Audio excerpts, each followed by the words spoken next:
As watch collectors, of course, we're gonna make a lot of mistakes, and for the most part, mistakes aren't a bad thing.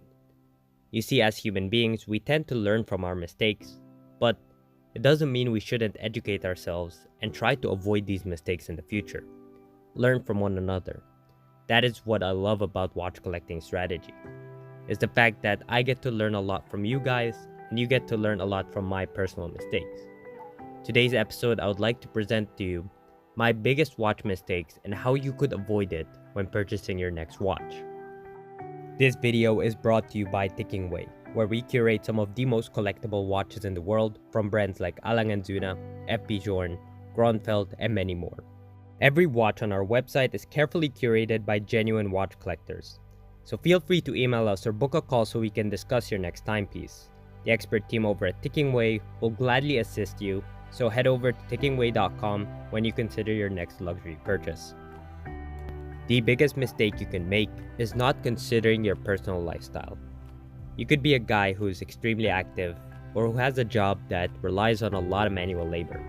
So that is a problem when you're considering delicate dress watches. If this is your lifestyle, then you want to wear a watch that, for the most part, you're wearing a lot and enjoying.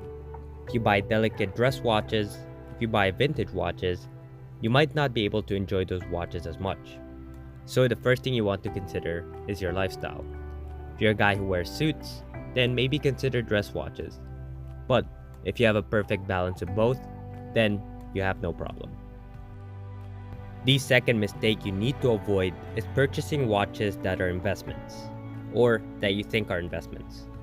You see, it's very easy as human beings to go with the mind rather than the heart.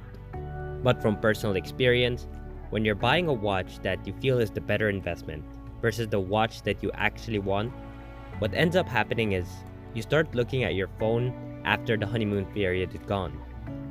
You start looking at that watch that you were considering in the first place and start thinking to yourself, why didn't I get the watch that I actually wanted versus the piece that I can't really enjoy because I'm so worried about the retention value and the investment. Always buy the watch you love and go with your heart. I'm not gonna deny that I love seeing my watches hold their value or even at times increase in value. But that shouldn't be the deciding factor when considering your next watch. Always go with the watch you actually love, because remember, you're going to have to wear this watch. If you buy something that you think is the better investment, but you don't really enjoy it, it's not gonna be fun for you anymore. This is watches, it's supposed to be fun. This is not stocks. This is not just about investments. The third and one of the biggest mistakes many tend to do is taking other opinions to heart and neglecting their own. You see, especially in the luxury watch world, I noticed that a lot of people tend to have very strong opinions. When people have very strong opinions, it tends to come off as facts. So, you can take other people's opinions into consideration, but never neglect your own. Some people will literally say that this watch is a terrible watch, and there's no merit to that sentence. Just do your own research, find out what you love about the watch, and try to ignore the popular opinion. If you love this watch and others don't take other people's opinions and what they tell you you need to do to heart. Everybody's different, and always buy what you enjoy. The final mistake that, especially when you're first starting in this hobby, you'll definitely try to make is buying way too much, way too fast.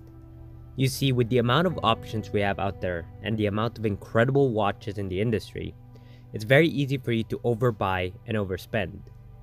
When you're excited, you want to build your collection as fast as possible, and you want to enjoy as much as you can, which is perfectly fine. But just remember, if you're buying watches way too fast, two things tend to happen. A, you will not enjoy what you just purchased.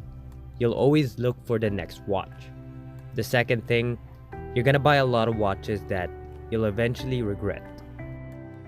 The worst part about this isn't only the regret, but also the amount of money you're gonna lose when you're gonna try to sell all those watches. Of course, not every watch will hold its value, and let's say you want to get out of it, you might lose so much money that you'll get turned off by this hobby. That's the last thing I want to see. Enjoy these watches and try your best to practice restraint. When you buy a new watch, enjoy it. Wear it for a few months. See what you like about that watch. See if you're enjoying it. You're gonna learn a lot about yourself as a collector, but in the same time, you're not gonna have any regrets and you're not gonna lose a lot of money. As I mentioned before, we all tend to make mistakes, and it's only a good thing for us to learn from one another. So add in the comment section below what your biggest mistake was and what you think watch collectors should avoid. I'd love to hear from you in the comment section below. As always, thank you so much for joining me. Don't forget to check out our website, tickingaway.com. And as always, I will see you in the next one.